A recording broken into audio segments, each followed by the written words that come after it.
오늘 성경 말씀은 민수기 20장 6절에서 13절입니다.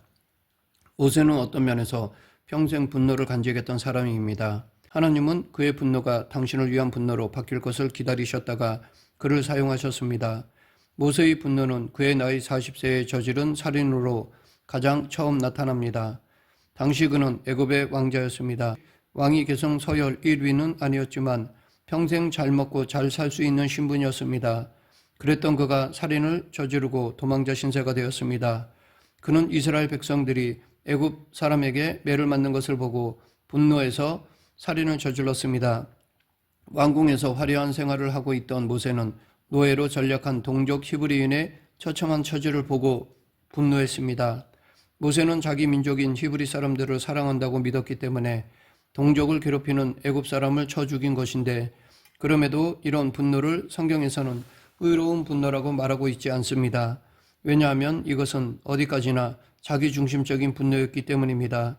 그러나 그런 자기중심적인 분노였더라도 하나님은 모세의 그러한 열정을 귀하게 보셨고, 그의 자기중심적인 분노가 자신을 살리고 또 이스라엘 백성들을 살리는 열정으로 변화되도록 이끌어 주셨습니다.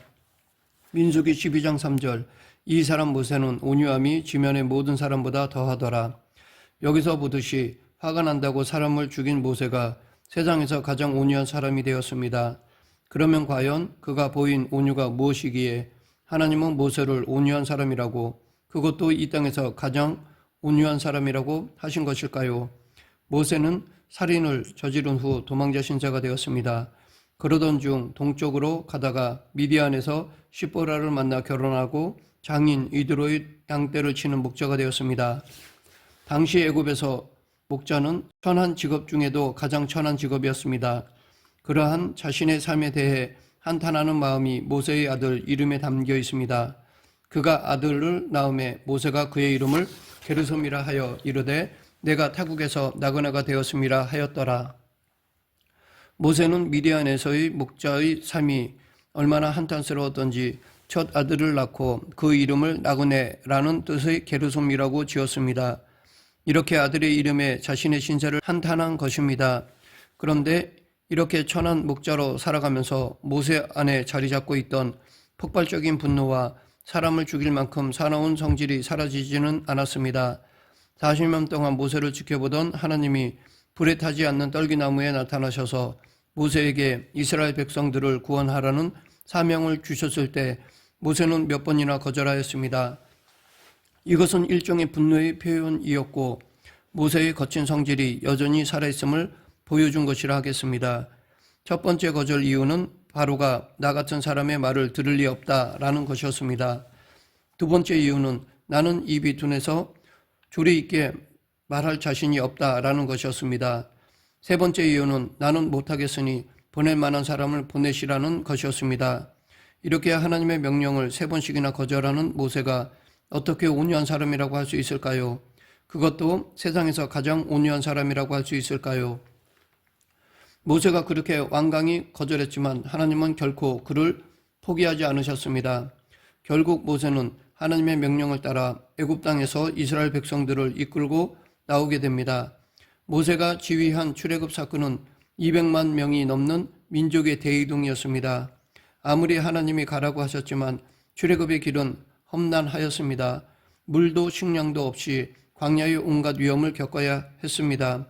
무엇보다도 걸핏하면 애굽으로 돌아가겠다는 백성들의 불평을 직면해야 했습니다. 백성이 모세와 다투어 말하여 이르되 우리 형제들이 여호와 앞에서 죽을 때에 우리도 죽었더라면 좋을 뻔하였도다.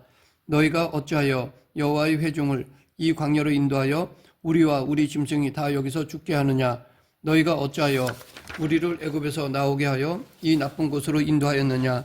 이곳에는 파종할 곳이 없고 무화과도 없고 포도도 없고 석류도 없고 마실 물도 없도다. 이때 모세와 아론은 회막문으로 가서 엎드리고 거기서 하나님의 영광이 나타났습니다. 그리고 하나님이 모세에게 지팡이를 가지고 내 형 아론과 함께 회중을 모으고 그들의 목전에서 너희는 반석에게 명령하여 물을 내라 하라. 내가 그 반석이 물을 내게 하여 회중과 그들의 짐승에게 마시게 할지니라 라고 명하셨습니다. 하나님은 모세에게 지팡이를 잡고서 회중을 모으고 그들이 보는 앞에서 바위에게 명령하라고 하시면서 그러면 바위에서 물이 흘러나올 것이라고 하셨습니다. 그래서 모세는 하나님의 명령대로 지팡이를 잡았습니다. 거기까지는 좋았습니다. 그런데 그 다음이 문제였습니다. 오늘 본문 10, 11절 모세와 아론이 회중을 그 반석 앞에 모으고 모세가 그들에게 이르되 반역한 너희여 들으라. 우리가 너희를 위하여 이 반석에서 물을 내랴 하고 모세가 그의 손을 들어 그의 지팡이로 반석을 2번 치니 물이 많이 솟아나므로 회중과 그들의 짐승이 마시니라. 이스라엘 백성들이 물이 없다고 심히 불평할 때 하나님은 모세에게 지팡이를 들고 바위에게 명령하라고 하셨습니다. 그러나 모세는 지팡이를 쳐서 물이 나오게 하였습니다. 이 일로 인하여 모세는 가나안에 들어가지 못하게 되었습니다. 왜냐하면 모세가 자기 분을 이기지 못하고 하나님의 말씀에 불순종했기 때문입니다. 12절 여호와께서 모세와 아론에게 이르시되 너희가 나를 믿지 아니하고 이스라엘 자손의 목전에서 내 거룩함을 나타내지 아니한 거로 너희는 이 회중을 내가 그들에게 준 땅으로 인도하여 드리지 못하리라 하시니라. 모세는 이전에 이것보다 더 크게 분노한 일이 있었습니다. 금송아지 사건입니다. 모세가 시내산에서 하나님께 십계명을 받는 동안 이스라엘 백성들이 금송아지를 만들어 제사를 지냈습니다. 아무리 기다려도 모세가 내려오지 않자 갑자기 두려움에 빠진 백성들은 영이신 하나님을 보이는 금송아지로 대체하여 만들어서 의지하려 했던 것입니다. 십계명은 하나님께서 이스라엘 백성들을 위해 직접 돌판에 새기신 계명입니다. 모세가 그것을 받아서 내려오다가 백성이 금송아지를 만들어 숭배하는 것을 보고 화가 나서 그대로 돌판을 던져 깨뜨려 버렸던 것입니다. 하나님이 주신 그 귀한 것을 던져서 깨뜨린 것이었습니다. 그런데 이것으로 인해 모세는 하나님께 책망을 받지 않았습니다. 오히려 모세는 백성들에게 금송아지를 갈아서 물에 뿌린 것을 다 마시라고 명하였습니다. 그리고 나서 레위인들을 불러 우상숭배자들을 치라고 하였는데 그날 3,000명이 죽임을 당하였습니다. 하루에 3,000명이 죽었다는 것은 그야말로 참혹한 대학살이 벌어졌다는 것입니다. 그런데도 하나님은 그때 모세를 책망하지 않으셨습니다. 그 이유가 무엇입니까? 모세의 분노는 자신을 위한 것이 아니라 하나님을 위한 것이었기 때문입니다. 모세의 분노가 이스라엘을 사랑하고 하나님 나라를 위한 것이었기 때문에 하나님은 모세의 분노를 책망하지 않으셨습니다. 이렇게 하나님을 위해 분노하는 것이 겸손이고 온유입니다. 하나님의 영광이 땅에 떨어지는데 가만히 있는 것은 온유가 아닙니다. 그래서 하나님은 돌판을 깨뜨린 모세를 책망하지 않으시고 다시 돌판에 계명을 새겨주신 것입니다. 다윗도 하나님을 위해 분노할 줄 아는 사람이었습니다. 이스라엘이 블레셋 군대와 대치하고 있을 때 거인 골리앗이 온갖 조롱으로 이스라엘을 멸시했지만 누구도 나서지 못했습니다. 너무나 두려웠기 때문입니다. 그때 다윗은 골리앗이 하나님의 군대를 조롱한다는 사실 때문에 분노하였습니다. 그래서 갑옷도 입지 않은 채로 골리앗을 상대하기 위해 적장으로 달려갔던 것입니다. 다윗은 조금도 무서워하지 않았고 골리앗에게 나는 하나님의 이름으로 나가서 너를 죽이고 내 시체를 공중의 새와 땅의 들짐승에게 주겠다라고 노를 발하였습니다. 그렇게 함으로써 온 세상이 이스라엘의 하나님을 알게 하겠다는 것이었습니다. 원래 다윗이 이곳 전쟁까지 온 것은 단지 아버지의 심부름으로 형들에게 도시락을 전하기 위함이었습니다. 그런데 큰형 엘리압은 다윗이 전쟁터에 온 것이 못마땅해서 전쟁을 구경하러 왔느냐며 화를 냈습니다. 그러나 그때 다윗은 엘리압의 멸시와 분노에 대해 맞받아서 화를 내지 않았습니다. 다윗은 자신의 일로 화를 내는 사람이 아니었습니다. 우리들의 문제가 무엇입니까? 분노할 때에 침묵하고 침묵할 때에 분노하는 것입니다. 우리는 사소한 일에는 너무나 쉽게 분노하면서도 정작 그리스도인으로서 목소리를 내야 할 때는 점잖게 있으며 입을 다물 때가 많습니다. 사도 바울도 보통 성격이 아니었습니다.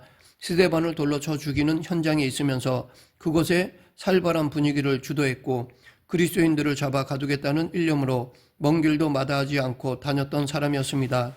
그런데 바울의 그런 불같은 성격이 예수님을 만나고 나서 사라진 것은 아니었습니다. 사도행전 17장에는 바울이 아테네에 갔다가 무상이 가득한 것을 보고 마음에 격분하여 회당과 장터와 광장에서 사람들을 붙들고 토론하는 장면이 나옵니다. 또 예루살렘에서 붙잡혔을 때 대제사장 아나니아가 그의 입을 치라고 했을 때 해칠한 무덤이요 라고 하면서 발끈하고 화를 냈습니다. 그의 분노는 사라지지 않았습니다. 그러나 하나님은 그의 분노가 하나님의 영광을 위한 분노로 바뀌게 하셨습니다. 대부분의 사람들은 하나님 때문에 슬퍼하거나 분노하지 않습니다. 오직 자기 자신을 위해 슬퍼하거나 분노할 따름입니다. 가장 최근에 슬퍼하거나 화를 낸 적이 있다면 그 이유가 무엇이었는지 생각해 보십시오. 대부분은 자기중심적인 슬픔이고 분노였을 것입니다. 그러나 모세와 다윗과 바울처럼 하나님이 사용하시는 사람은 하나님 때문에 분노합니다. 하나님의 영광이 땅에 떨어지는 것 때문에 분노합니다. 예수님도 성전에서 분노하셨습니다. 장사꾼들이 성전뜰에서 비둘기와 양을 파는 것을 보시면서 하나님의 집을 강도들의 소굴로 만들었다고 상을 엎으시며 분노하셨습니다. 지금껏 예루살렘 성전에서 그런 일이 일어난 적이 없었습니다. 이방인들이 와서 약탈한 적은 있지만 유대인 중에서 이처럼 무섭게 꾸짖으며 성전을 뒤집어 놓은 사람은 예수님이 유일합니다. 이 시대의 교회의 심각한 문제 중 하나가 바로 이것입니다. 교회에 건물이 없거나 또는 작거나 사람이 없거나 돈이 없어서 문제가 아닙니다. 하나님을 위해 분노하지 않는 사람들로 가득한 것이 문제입니다. 마땅히 분노해야 할 일에 분노하지 않고 분노하지 않아야 할 일에는 분노하기 때문에 교회가 지금과 같은 위기에 놓였다고 생각됩니다. 그러니까 우리가 분노하지 않는 것은 하나님을 사랑하지 않기 때문이라는 말이 됩니다. 물론 세상을 저주하고 증오하며 분노하라는 것이 아닙니다. 하나님을 사랑한다면 하나님의 영광에 손상될 때 분노하게 된다는 것입니다.